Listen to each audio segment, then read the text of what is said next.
আসসালামু আলাইকুম দর্শক, রাশিয়ার ভয়ে থরথর করে কাঁপছে ইউক্রেনের প্রেসিডেন্ট ভলোদিমির জেলেনস্কি। এবার রাশিয়ার তোপের মুখে টিকতে না পেরে কি পদক্ষেপ নিতে যাচ্ছে ইউক্রেন? তাহলে কি এবার রাশিয়া ইউক্রেন যুদ্ধ বন্ধ হয়ে গেল? পশ্চিমারা যখন ইউক্রেনকে অস্ত্র দিয়ে রাশিয়ার বিরুদ্ধে যুদ্ধ করার জন্য উস্কে দিচ্ছে, তখন এবার যুদ্ধ বন্ধ করার জন্য কেন তোড়জোড় শুরু করে দিল ইউক্রেনের প্রেসিডেন্ট? এবং আমেরিকাই বা কি করতে যাচ্ছে? শেষ পর্যন্ত কি করতে যাচ্ছে রাশিয়া ইউক্রেন যুদ্ধে?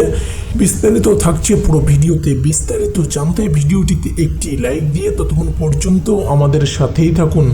রাশিয়ার সঙ্গে যুদ্ধ বন্ধে একটি সমন্বিত পরিকল্পনা তৈরি করছে বলে জানিয়েছে ইউক্রেনের প্রেসিডেন্ট ভলোদিমির জেলেনস্কি।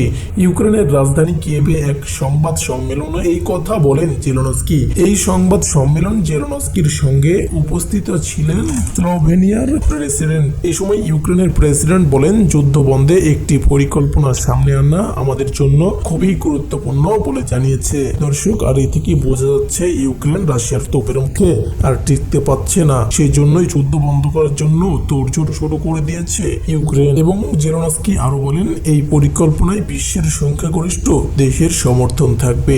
যুদ্ধ থামাতে আমরা কূটনৈতিক উপায়ে কাজ করছি। যুদ্ধ থামানোর কথা বললেও বর্তমানে ইউক্রেন ও রাশিয়ার মধ্যে এ নিয়ে কোনো আলোচনা চলছে না। আর জেলেনস্কি ও রুশ প্রেসিডেন্ট ভলোদিমির পুতিন সাম্প্রতিক বক্তব্য থেকে এটাই বোঝা যাচ্ছে যে সম্ভাব্য কোনো শান্তি চুক্তি থেকে দেশ দুটি এখন সবচেয়ে দূরে অবস্থান করছে। শান্তি চুক্তির শর্ত হিসেবে ইউক্রেনকে বারবার বলে এসেছে, ইউক্রেনের আন্তর্জাতিকভাবে স্বীকৃতির অঞ্চলগুলো থেকে রাশিয়াকে অবশ্যই সেনা প্রত্যাহার করতে হবে। এবং এই অঞ্চলগুলোর মধ্যে 2014 সালে রাশিয়ার দখল করা ক্রিমিয়া উপদ্বীপও রয়েছে। এরপরেই কেবলমাত্র মস্কোর সঙ্গে শান্তি আলোচনা শুরু করবে কিয়েভ। এদিকে যুদ্ধক্ষেত্রে রুশ বাহিনী আরো অগ্রগতি অর্জন করছে বলে দাবি করেছেন দেশটির প্রেসিডেন্ট ভলোদিমির পুতিন। তার ভাষ্য মতে, রাশিয়ার অভিযানের মুখে ইউক্রেন ও পূর্ব দক্ষিণাঞ্চলে আরো এলাকা ছেড়ে গেছে ইউক্রেনের সেনারা। মূলত সেখানে আত্মসমর্পণ করছে কিয়েভ। এই এলাকাগুলো বর্তমানে রুশ বাহিনী দখলে রয়েছে।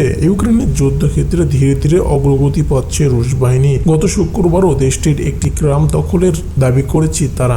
বর্তমানে ইউক্রেনের প্রায় 25% রাশিয়ার দখলে রয়েছে। এছাড়া 2022 সালে দেশটির 4টি অঞ্চল বিতর্কিত গণভোটের মাধ্যমে রাশিয়ার সঙ্গে অন্তর্ভুক্ত করা হয়। তবে এই 4 অঞ্চল পূর্ণ নিয়ন্ত্রণ নেই মস্কোর। তো দর্শক, আজকের ভিডিওটি এই পর্যন্তই। আজকের এই ভিডিও সম্পর্কে আপনাদের মূল্যবান মতামত অবশ্যই আমাদেরকে কমেন্ট বক্সে জানাতে পারেন। আর আপনি যদি দেশ বিদেশের এমনই সব খবর সবার আগে আপডেট পেতে চান, তাহলে এখনই আমাদের ইউটিউব চ্যানেলটিকে সাবস্ক্রাইব করে দিন। ধন্যবাদ। আসসালামু আলাইকুম।